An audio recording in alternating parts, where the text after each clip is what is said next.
जब हम general awareness की तैयारी करते हैं, सबसे बड़ी प्रॉब्लम क्या है? जैसे हिस्ट्री, ज्योग्राफी के सब्जेक्ट्स हैं, सवाल तो याद हो जाते हैं लेकिन कितना याद करेंगे, एक सबसे बड़ी समस्या है।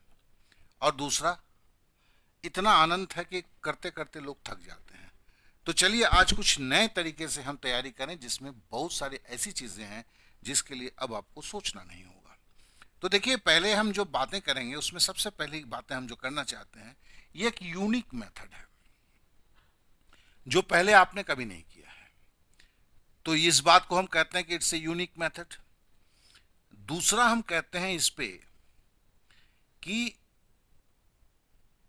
अभी तक जितने ऑल क्वेश्चन टिल डेट, मतलब अभी तक जितने क्वेश्चन पूछे गए हैं, अर्थात रेलवे में पूछे गए हैं, एसएससी में, एंटायर एसएससी में जो पूछे गए हैं, इन सबको, जैसे मैं प्राचीन भारत, अभी प्राचीन भारत की बात कर रहा हूं, तो प्राचीन भारत के जितने सवाल रेलवे में पूछे गए, जितने सवाल एसएससी में पूछे गए, उन सारे सवालों को तैयारी करते हैं। तो प्राचीन भारत हुआ, आप जानते हैं, मध्यकालीन भारत होगा, आधुनिक भारत होगा, इतिहास खत्म।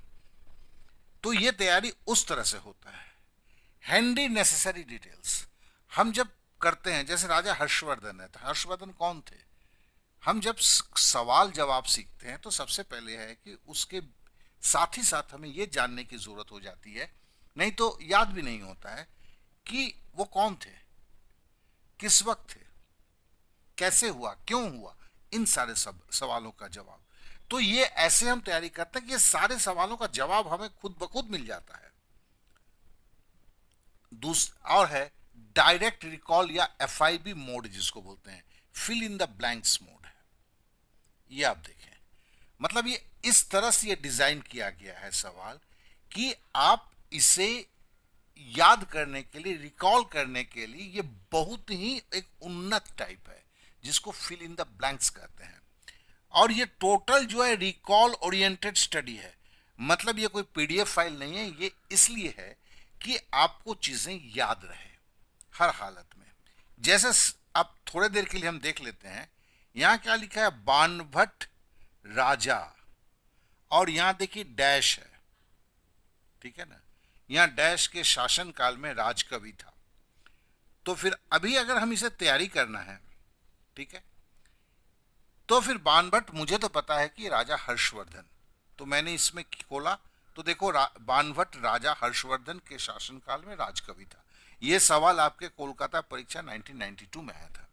अब लेकिन सवाल उठता है कि हर्षवर्धन कौन था भाई? तो जैसे ही ये सवाल उठता है हम हर्षवर्धन को क्लिक करते हैं, जैसे क्लिक करते हैं विकिपीडिया खुल जाता है, हमें बताता है हर्षवर्धन जो है प्राचीन भारत में एक राजा था जिसने उत्तरी भारत में 606 ईस्वी से 647 ईस्वी तक राज किया। वो वर्धन राजवंश, हर्षवर्धन क्या था, वर्धन राजवंश था, के शासक प्रभाकर वर्धन का पुत्र था, जिसके पिता अलकोन हुनों को पराजित किया था। उनका छोटा भाई राजवर्धन थानेसर पर शासन करता था, जिसका क्षेत्र आज के हरियाणा का क्षेत्र है, ठीक है ना। हर्षवर्धन जो बैस क्षत्रिय वंश का था। तो हमें देखें, इतनी सारी चीज जब हम तैयारी कर रहे हैं, और ये क्या मैंने बोलता रिकॉल मेथड, ये एक बार हमने कर लिया, तो अब हम देखते हैं, अब अगर इसमें हम देखें अगर, तो ये कैप्सूल की तरह पार्ट 1 पार्ट 2 की तरह है। अभी पार्ट 1 लगा हुआ है, इसमें देखें कि ये सारे जो है एसएससी सेक्शन ऑफिसर ऑडिटर परीक्षा का है, 2005 तक का है, ठीक है। तो ऐसे करके इसके 10 कैप्सूल हैं, मतलब 10 पन्ने हैं। हर पन्ने में आपके 36 से 40 सवाल है, मतलब 400 सवाल जब करते हैं, ये वो सवाल है जो या तो रेलवे में पूछे गए हैं या आपके एसएससी में, एसएससी के किसी भी एग्जाम में पूछे गए हैं। तो आप कह सकते हैं कि प्राचीन भारत को आपने तैयारी कर लिया है। और वो भी जो वीडियो आपको दिखाया जाता है, तो क्या होता है, आप वीडियो में कभी जनरल अवेयरनेस की हिस्ट्री क्यों देखते हैं?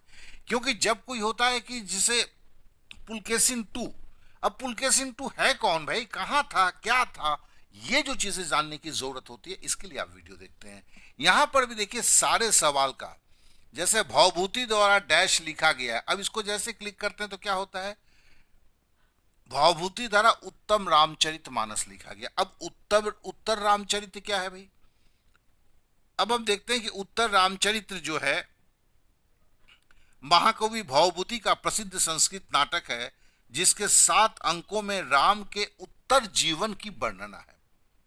तो एकदम सही सही जवाब, वो भी आपको याद रहता है।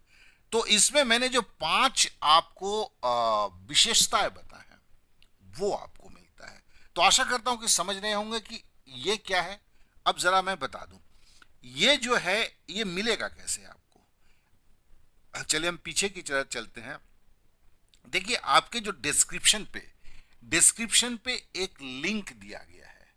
उस लिंक में जो है एक आपका ऐप का लिंक है। उस ऐप के लिंक से जैसे ही आप करते हैं, ठीक है ना, आपका ऐप जो है ये ऐप का आपका इंटरफेस है। इसमें ज्वाइन क्लास पे आप क्लिक करते हैं तो फिर आप जो है ये खुलता है डिटेल ऑफ कोर्स में। अब देखिए सरकारी नौकरी की, किसी भी तरह की नौकरी की तैयारी के लिए सारी चीज़ें हैं। यहाँ पर मैथ है, यहाँ पर सामान्य जागरूकता है। आप सामान्य जागरूकता को क्लिक करते हैं, सामान्य जागरूकता खुलता है। खुलने के बाद जो है अब इसमें आ जाता है प्राचीन भारत, जैसे अभी हम कर रहे थे प्राचीन भारत को किए। अभी 20 सवालों का भी ये लोड हो गया, ये कल लोड होगा। तो इसी तरह यहाँ मध्यकाल भारत है, जल्द अपलोड होगा। आधुनिक काल भारत है, ये सब आगे चलकर अपलोड होंगे, क्या कि आपको भी तो एक दिन में तैयारी नहीं कर लेंगे। अब जैसे 20 प्रीवियस ईयर का खोलते हैं तो आपको जो मैंने दिखाया अभी, आप उस पेज पर आ जाते हैं। यहाँ से आप तैयारी शुरू करते हैं, ठीक है। इस पेज में जो है ये आपका 1993 से लेकर हम 2005 तक पहुँचे हुए हैं। तो इस तरह करके ये आगे का हर को इसको हमने कवर किया हुआ है। तो आशा करता हूँ कि चीज़ों को आप समझ चुके होंगे। ये एक तैयारी का सशक्त माध्यम है। और ये जो तैयारी है ये क्या है कि आप चूंकि याद थोड़ा सा करना पड़ता है। जैसे राजा डैश डैश डैश गुप्त ने नालंदा विश्वविद्यालय की स्थापना की थी। अब राजा क्या है, ये कुमार गुप्त हैं। अब देखो यहाँ पे डायरेक्ट आपको सोचना पड़ता है। फिर आप देखते हैं, खोलते हैं, बोलते हैं यस कुमार गुप्त है। अब नालंदा विश्वविद्यालय कहाँ था, क्लिक करते हैं आप, देखिए विकिपीडिया खुल गया, नालंदा विश्वविद्यालय। तो फिर ये सारा चीज है कि एक झटके में आपके पास अवेलेबल हो जाता है। तो आपको ये अवश्य अच्छा लगा होगा। अपने दोस्तों को भी शेयर कर सकते हैं। शेयर का बटन जो है आप यहाँ पर देख रहे हैं, किसी को भी शेयर कीजिए। जैसे ये आपका है ग्रीन कलर का व्हाट्सएप का, शेयर कर दिया आपने, तो अब जैसे मैं जिसको भी शेयर करना चाहूँ मैं उसको भेज सकता हूँ। आप समझ गए। तो जिन्हें भी अच्छा लगा, एक रिक्वेस्ट है कि आप लाइक करें, शेयर करें और सब्सक्राइब करें। बहुत बहुत धन्यवाद, बहुत बहुत धन्यवाद।